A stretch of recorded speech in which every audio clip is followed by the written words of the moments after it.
Okay,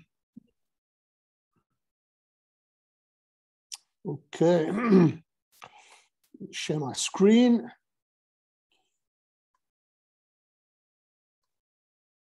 What? Okay. Can you see that, Doug? Yeah. No, it's perfect. Okay, awesome, great.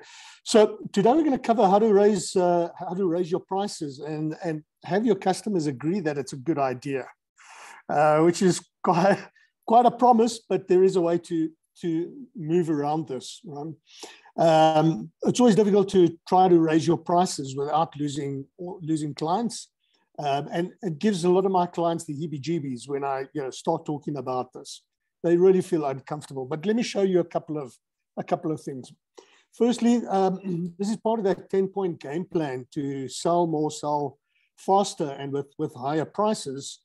And those 10 game points were the value mindset, positioning your business to be the go-to, organizing your company to deliver. We've covered those previously. Today, it's raising your prices, how to do that. And then in future, we'll look at how to create really compelling offers, how to sell without selling, how to do automated marketing, how to generate traffic, and working the 80-20 rule, which is really around lifting your profitability and then investing in personal growth, right? So today's topic, how to raise your prices without losing any clients. So let's start off from this perspective. When I speak with clients around pricing, they always tell me, look, pricing is such a difficult topic. I'm charging what I can at the moment. I can't raise prices any further. And that puts them under huge financial pressure. Right? And so we want to try and move away from that financial pressure to having higher margins and being a lot more cash flush. And it comes down to pricing. You'll see any great company that's grown over a period of time, they've all done it with good margins, right?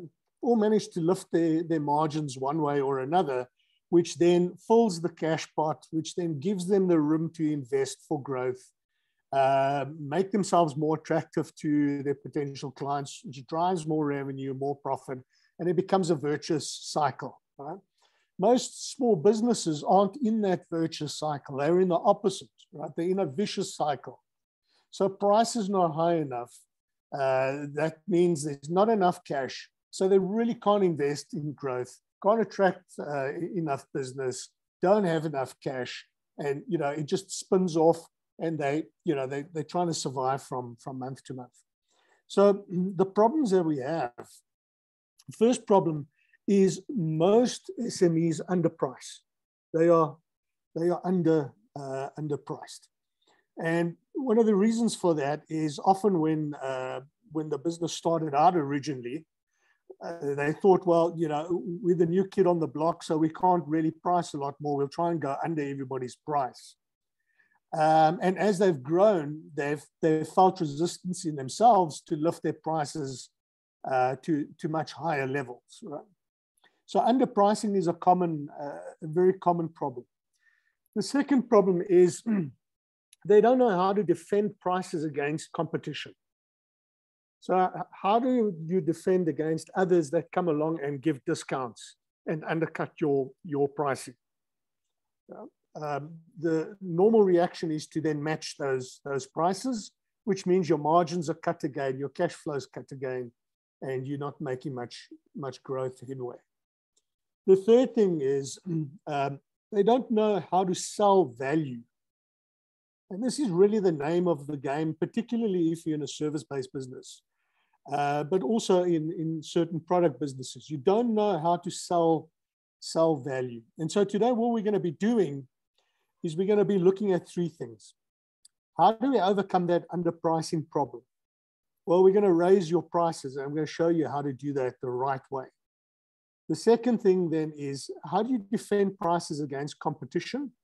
And I'm going to show you a technique, how to do smart value adds that will protect you against that. And then the third thing is, if you don't know how to sell value, I'm going to show you how to price for value. So with those three things, you can make a fundamental transformation in your business. You can have far higher margins, fill those coffers a lot quicker, and you can grow so much faster and so much easier. So let's start off, and I'm going to start off with how to raise your prices. The beginning point is you've got to understand the power of your profit margin, your gross profit margin and your net profit margin. So what do I mean by that? Well, let's say you're selling a service or a product, whatever it is, a thingy for 100 Rand, right? And let's say your net profit is 15%, okay? Which means you make a 15 Rand profit at the end of the day, right? Let's say you increase your prices by a mere 5%, okay? So a 15% net profit would be 20 Rand that you're earning. Now, what most business owners get wrong is they think they're only going to get 15% of the price increase coming down to the bottom line. That's completely wrong, right? You get 100% coming down to the bottom line. So that 5 Rand increase, the full 5 Rand comes down to the bottom line. That gives you a 33% increase in your net profit from a 5% increase in your pricing. So that's a very important concept to understand. So let me give you another example here, right? So as a business, let's say I've just rounded it off to a round number to make it easier for us to work the numbers, right?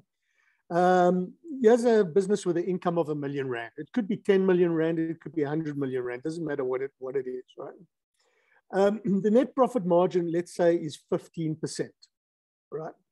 So the net profit after all the costs, fixed costs, variable costs, etc., is a profit of 150,000 Rand. Okay, let's say there's a proposed increase of 5%. So the new income then would be 1,050,000 Rand would be the new income. So the increase in net profits would be 50,000 Rand, and the new net profits would be 200,000 Rand, right? 150 plus 50, which gives you an increase in net profit as a percentage of 33.3%, right? Now, most people don't ever want to give price increases. They don't want to do it. When I speak to business owners, I say, why don't you increase your prices? Well, it's this fear thing that creeps up in the back of our heads, right? We're afraid that we're going to lose all our business. We're going to lose our clients in the process, right? But what they don't realize, business owners don't realize, is that they're only looking at one side of the coin, okay? And they're, because we're biased towards loss. We want to avoid loss. So we worry that we're going to lose clients, but we don't look at the other side of the coin, which is the gain that we can get. So if you go to the table on the right-hand side, I'm going to show you how to look at the other side of the coin so that you can make an informed decision about whether to do the price increase or not, right? The way that works is, let's say you have 1,000 customers that are giving you that R1 million income, right? The current net profit per customer is, 150, 100, is that right? No, that should be 15,000 Rand, I think. Apologies, let me just check that. 100 and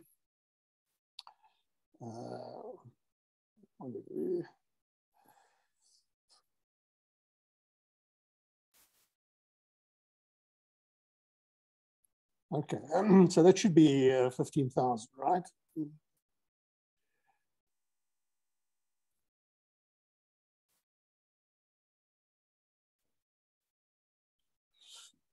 Okay, so apologies, I didn't check those particular numbers, right? So the net the net profit per customer is basically you take the income, the profit that you're getting, and you divide it by your 1,000 customers. So the net profit is 150,000 Rand divided by 1,000. That would give you that 150, right? The new net profit would be 200, right? So the number of customers you would need to maintain your previous profits would now not be 1,000 customers, it would be 750 customers, right? So you'd only need 750 customers at the new price increase to earn you the same amount of profit that you would have had at the old pricing. Yeah. So the number of customers you could lose and still maintain your net profit, you could actually lose 250 customers in this scenario, right? So the percentage of customers you could lose and still maintain your original net profit would be 25%. So the question that you then need to ask is, if I do a 5% increase, am I going to lose 25% of my client base because of that increase? Because I can actually afford to lose 25% and still earn the same amount of money. Okay. The chances are that that probably won't happen, right? So that amount that you would lose would largely depend on your gross profit margin. Right? The smaller your gross profit margin is, the bigger that impact is going to be, right? So that is a way to look at the flip side of the coin. If you don't lose 250 people, you're going to be scoring. If you lose less than 250, let's say you lose 100 people, you're still better off from a profitability point of view. In fact, you're making more money from less clients, right? So just keep this in mind as well. Those customers who do leave after the price increase, they're likely the ones who are your biggest complainers, the ones who need the most support. They normally behind in their payments. They generally cause the greatest amount of stress in your day. This means by increasing your prices, you can make more money and deal with fewer customers. It can restore that joy of doing business. It frees up your customer support line, maybe allows you to reassign staff to more important tasks or more important clients. And with the biggest problem instigators out of the way, you can really serve others at a higher level. And that can increase your value proposition as well. So that's quite important to have.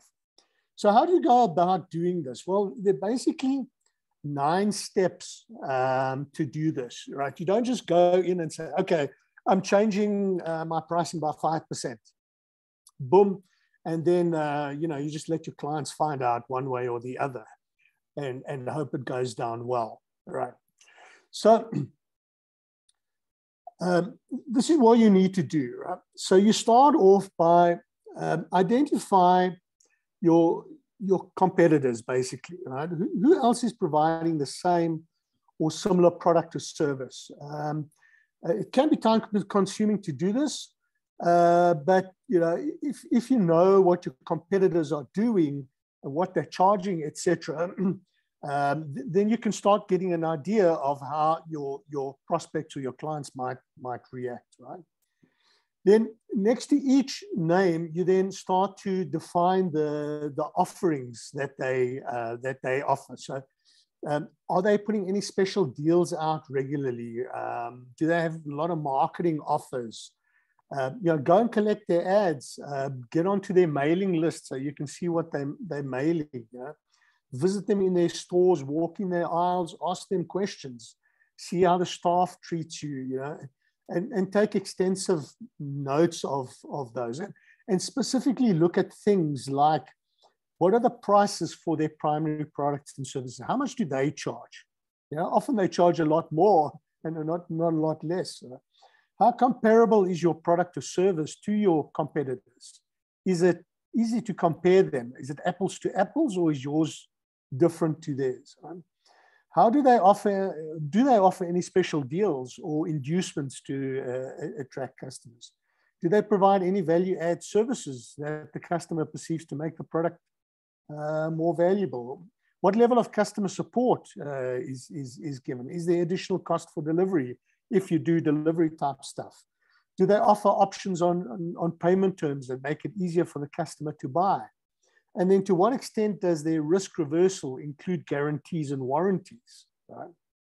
So just ask a couple of those, those kind of questions as well. Right?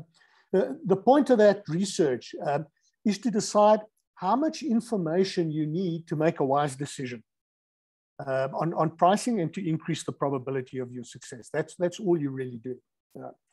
Then the next thing is then to understand the impact on your business of various price increases. So if you could raise your prices by 3% or 5%, and make an additional 50,000 Rand profit a month, wouldn't it be worth your while to do a little bit of that kind of research, or at least pay a student something to get some of those answers for you? So do the research or hire someone to do it for you. You don't have to spend a lot of money. As I said, you could get a student, somebody studying business or marketing that could do that for you, right? But you do need to get a bit of an idea. So don't wait around and think you'll get it next month. Just take action now, right away. Just get it done. And then decide how you can add value to your offering. Right? So many businesses operate in a model that's exactly the same as their competitors do, right? Or it's typical of what's in the industry. One accountant operates like another accountant, right? And because you've been born and bred into that industry, you often can't see the wood from the tree. So a good idea is look outside of your industry how other people are doing things. And that's why we're big fans of studying businesses completely out of your industry. Look at how, I don't know, dentists in Australia market their business, or clothing stores in England do something, or car dealerships in Japan, right?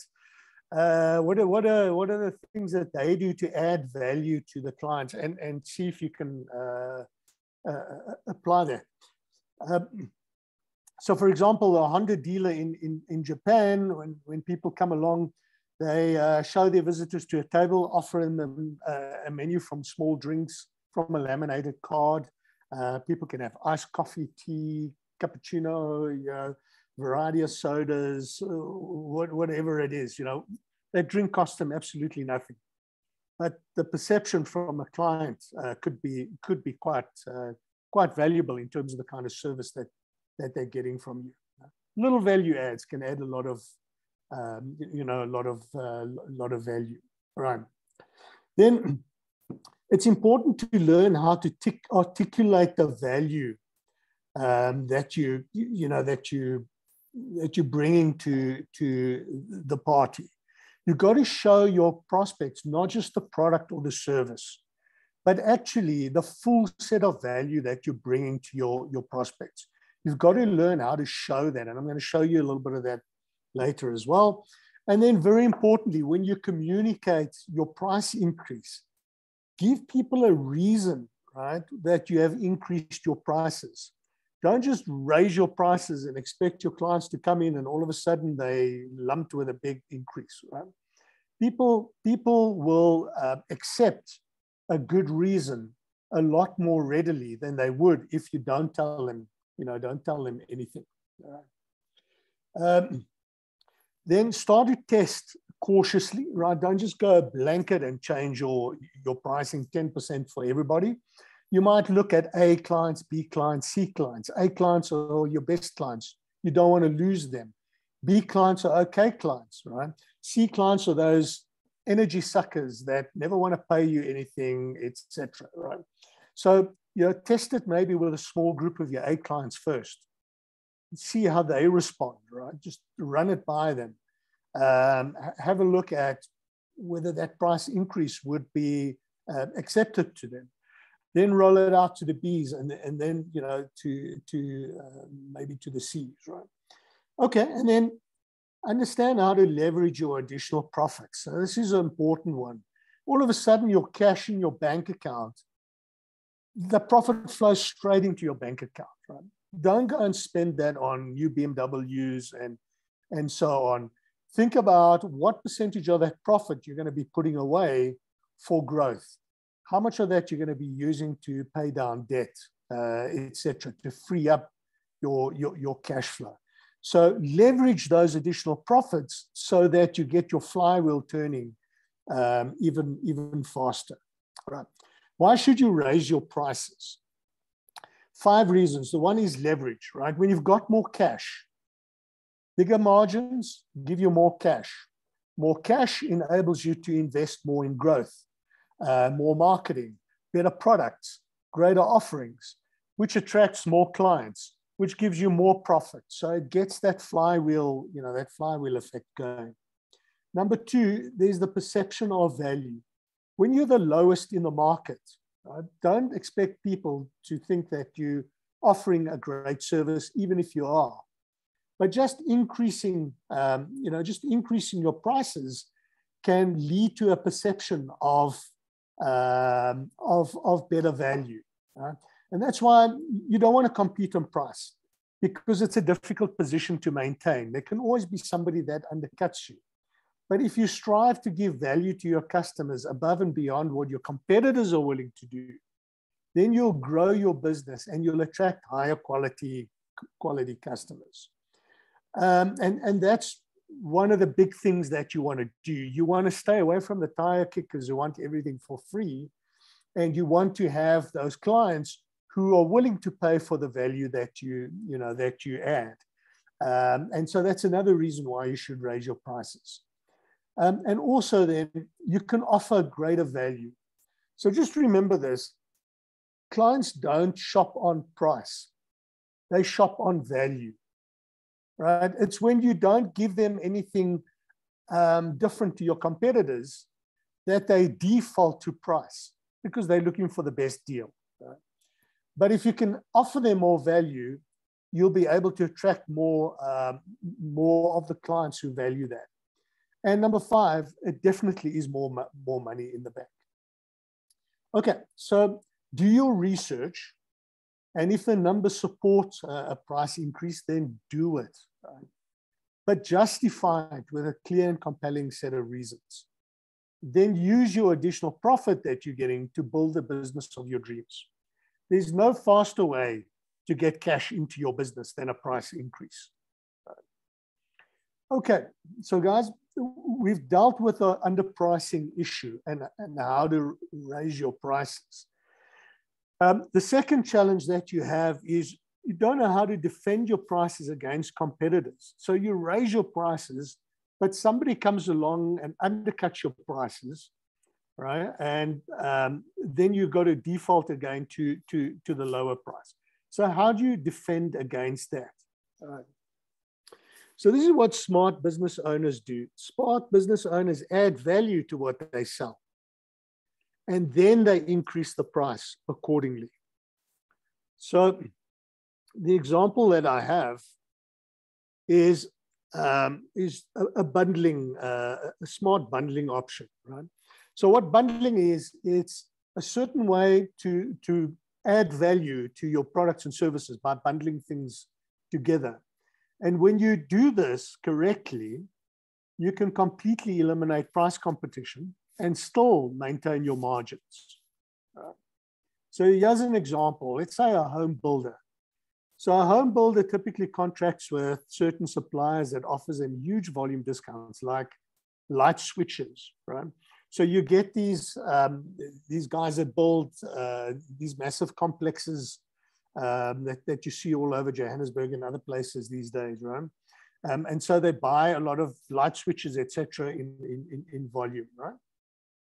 So one builder agrees to buy multiple packages of whole house entertainment and security systems, normally only used in upper end homes, right? So this guy's got a contact and he can get this entertainment security system, which includes a 50-inch HD TV, complete high-quality surround system, complete home security system, including surveillance cameras at all entry points to the home, complete fire protection and monitoring system.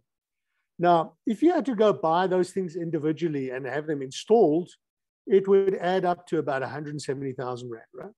But the builder acquires them in volume for around 50,000 Rand, since installation would not be part of their cost because they're building, you know, the home anyway. So when it's open, they can install the things at the right time. So now imagine this builder is competing with other builders in a moderately priced neighborhood, right? And all builders offered homes in, let's say, 1.1 million price range. Okay? Our builder offered their home for 1.1 million as well, which included the additional 50,000 Rand out-of-pocket expenses. And their home comes standard with 170,000 home entertainment and full security system for free. Right? Which builder would you buy from? The chances are you would buy from this builder, right? Because you're seeing this unit here looks exactly the same as this unit here, but this unit comes with all this value add. Right? So guess who's going to be attracting that? In fact, if this builder offered a new home and threw that cost in, you know, 1150, wouldn't you still go for it? Right? Do you think anybody would not buy, you know, that because of the 50,000 Rand extra? Doesn't it still look like a much better deal? Right? So people are going for great deals. Right? So your prospects don't buy on price. Okay, they look for the best deal. They look for the most value for the price that they're paying. Okay? So are you starting to see the potential here of how you could add value to your existing offering by finding other things of high value to them, but that doesn't cost you a lot? You know, things that you can acquire that has a big margin for you, but has a lot of value for your prospects. Bundling that together into the price to add more value for your clients. Can you see the potential here? Massive potential. So that is how you would defend against price competition. Okay? Because people would see your offer, somebody else's offer, your price, their price. They look for the best deal. Well, this one looks like a far better deal. I'll go for the one with the more value. Okay. Right. The third area where there's a problem is people don't know, business owners don't know how to sell value. And this is particularly relevant when you're in a service-based industry, like accountants, attorneys, web development companies, consulting companies. You know, wherever there is intangible work that needs to be done before the actual end product is developed, or where there's a product that actually gives somebody an impactful result at the end of the usage of that product or service, right?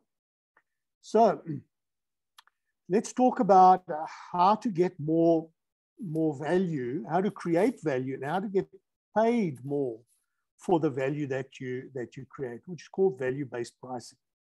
The idea of this is to charge what the buyer is willing to pay. That's different to the price that you're setting based on, let's say, cost plus some kind of a markup. What the buyer is willing to pay might be worth a lot more than what you are charging.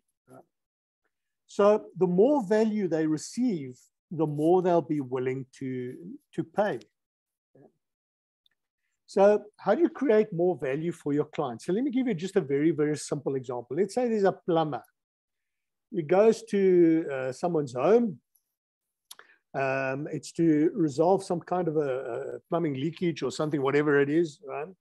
here's what I'll do, here's what it costs. It costs you $3,000 to solve this particular problem, or $5,000, or whatever it is, right? That basically selling a commodity, because what you're selling, everybody else could sell. But what if this plumber said to the homeowner, hey, as a free bonus, let me do an audit of your house. I can see where you might be able to add some value to your home. Now, all of a sudden, you're adding a lot of value to my life. Right?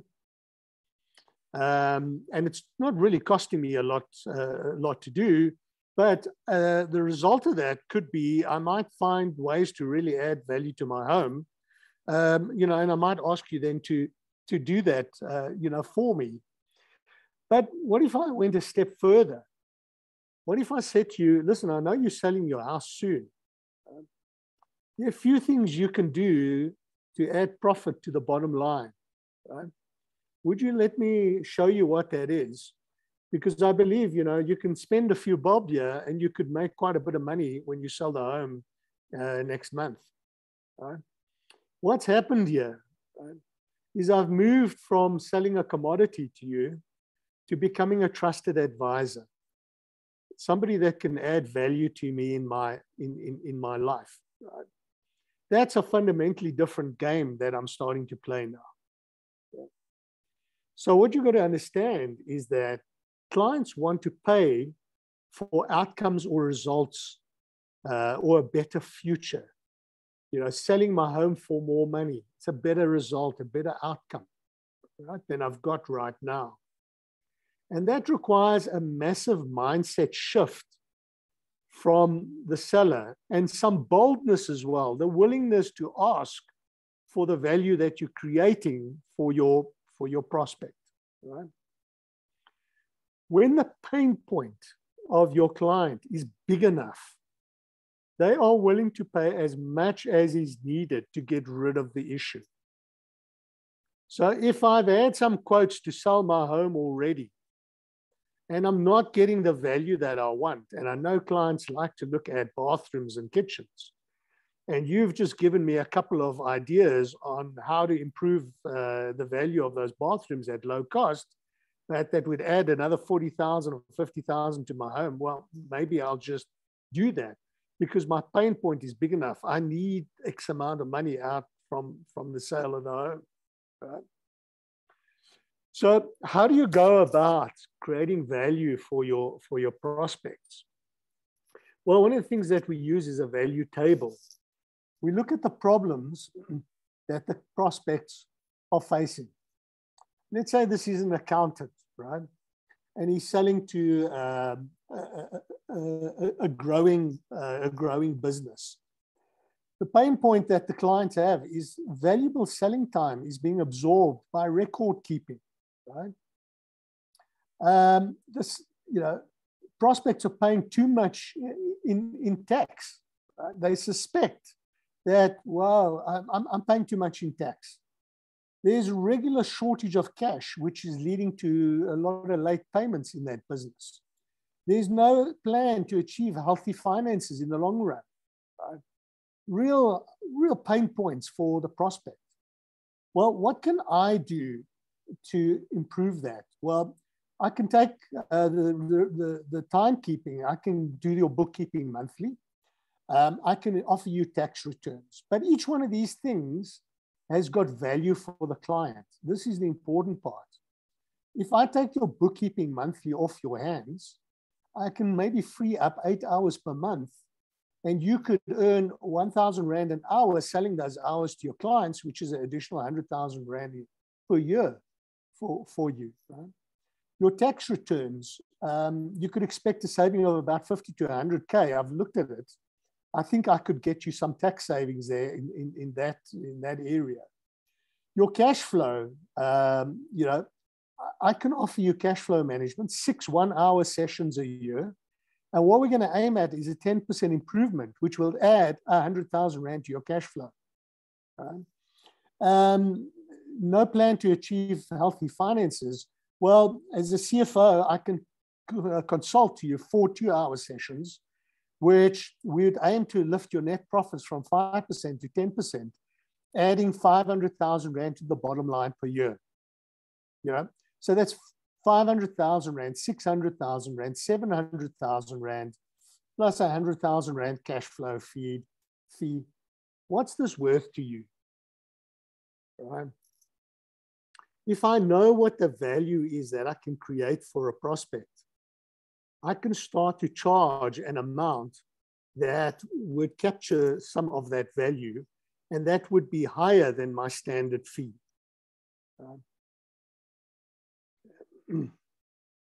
So the pro tip here is, in a service-based business, the earlier you talk about price, the lower it will go. You only reveal price after value is communicated. So when someone comes and says, how much you charge? Well, let's see first, what is it that you need? What do you want? Let's have a look at the value we can create for you. Then we'll talk about, you know, how much that would cost. So are you starting to see the massive game-changing transformational potential here in value-based pricing? If you just drop another 10% of additional price down to the bottom line, you could maybe increase your profits by 50%. It's massive, massive opportunity. Yeah, right. Okay, so guys, I've taken up a lot of time. I've just touched the tip of the iceberg, really. But let's Doug, let's go over to you. Your Okay, insights or questions and answers. Yeah, I just think that one slide needs a little bit of, how can I put it, calculated to it. It was, you know, the adding and whatever was a bit cock out on that one.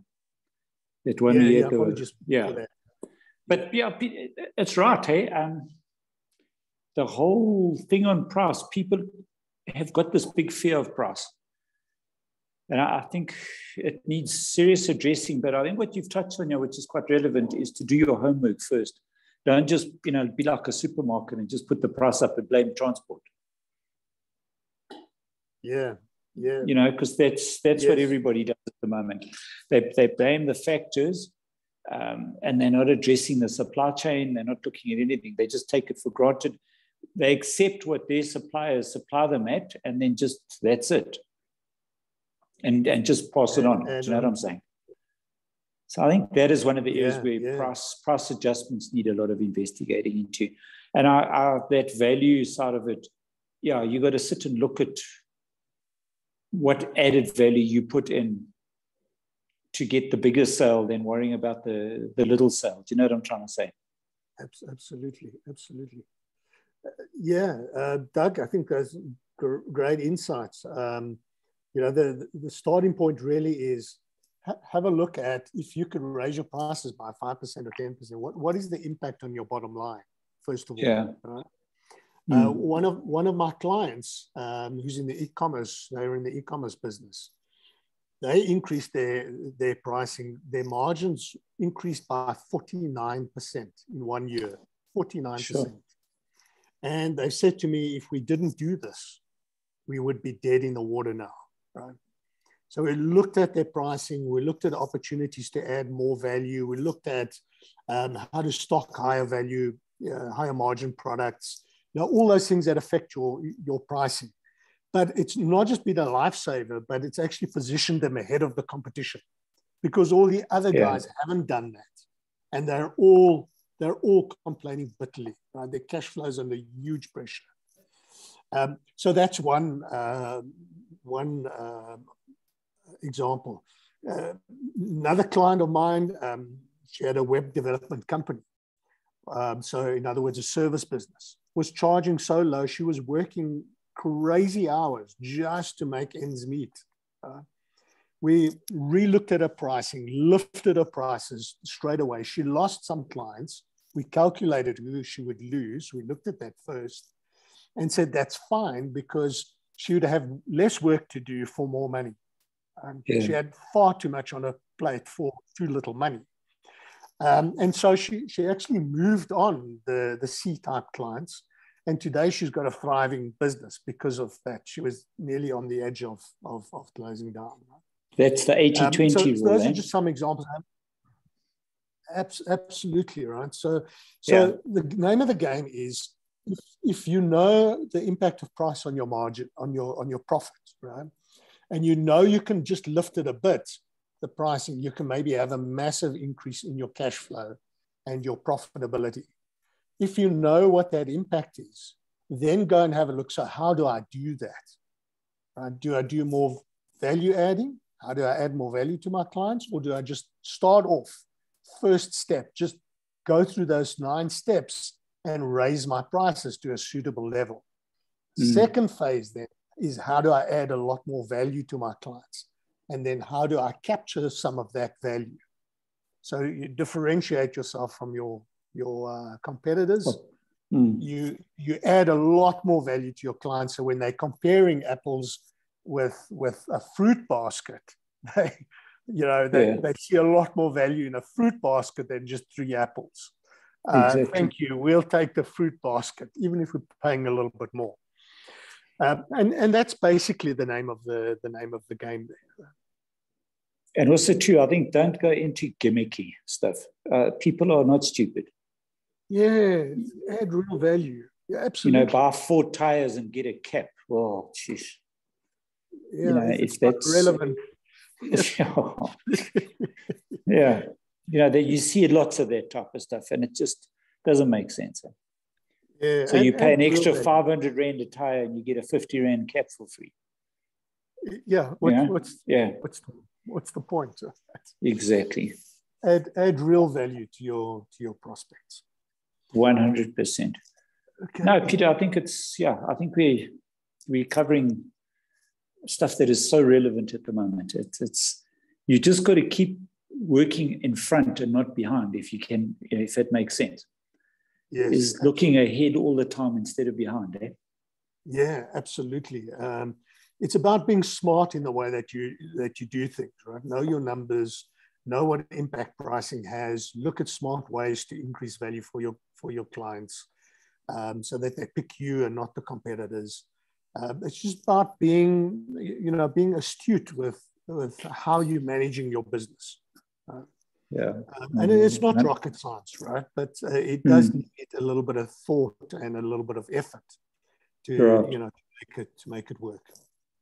Definitely. Yeah. And the impact can be phenomenal. It can be really 100%. You don't need these big, massive things all the time. Yeah, yes. This is the quickest and fastest way to improve your cash flow and your profitability. There's no faster way. No, it makes sense. There's no investment. It drops straight to the bottom line. Every Rand of increase that you make, straight down to the bottom line, which multiplies leverages your profitability.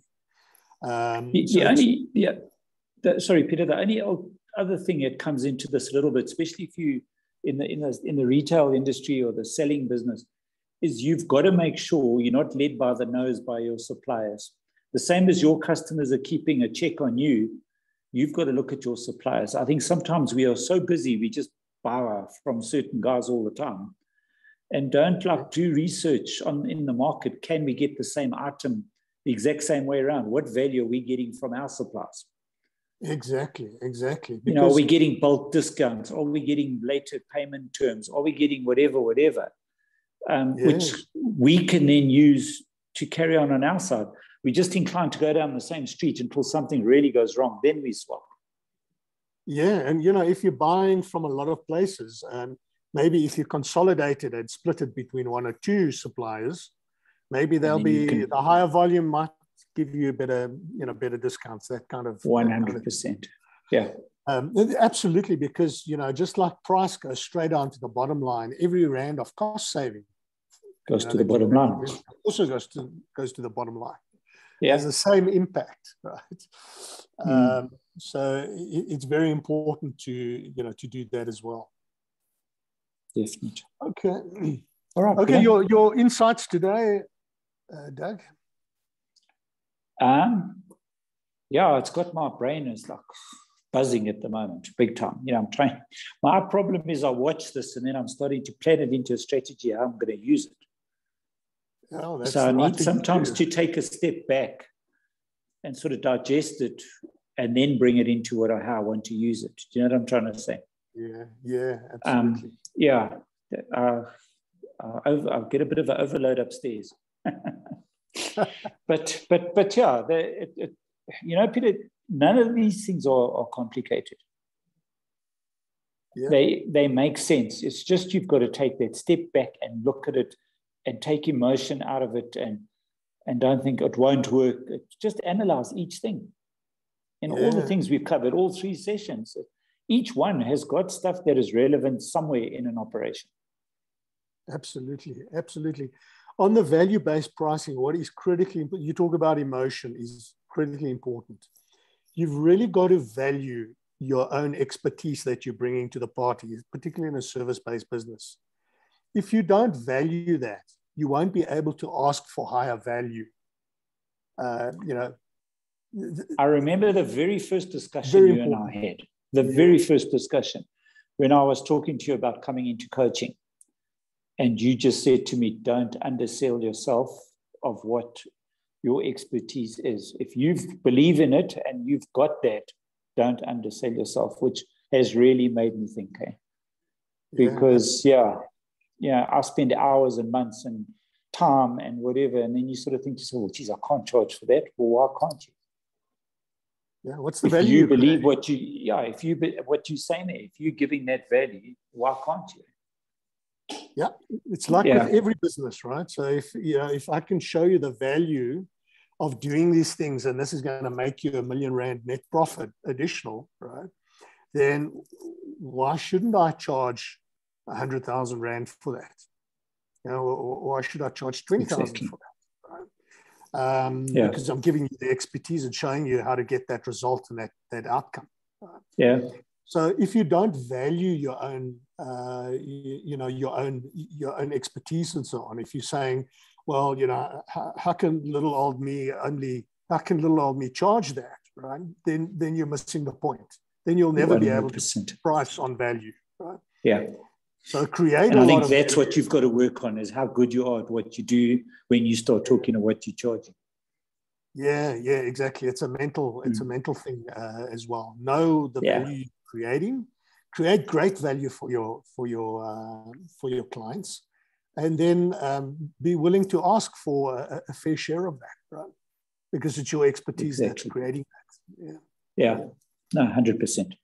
And that's in every industry, I believe. Okay. Yes, exactly. Every single industry is like. You know, you get guys will come to you and say, but in the industry, that's the going rate. Well, let's like you said, compare apples with a fruit basket. Yeah. It might be the going rate, but maybe you're not delivering what the industry says you should be delivering. Yeah, exactly. Or you're not innovating enough to deliver something different and more value adding than the industry average is doing. Exactly. Right? So innovate in your business and create more value. 100%. And your prospects will pay for that. Yeah, no, for sure. No, perfect. Okay. All right, man. Super. And then I'm going to just stop the share and stop the recording. And then, Doug, see you next time. No, definitely. Have you got a minute? I just want to stop the recording.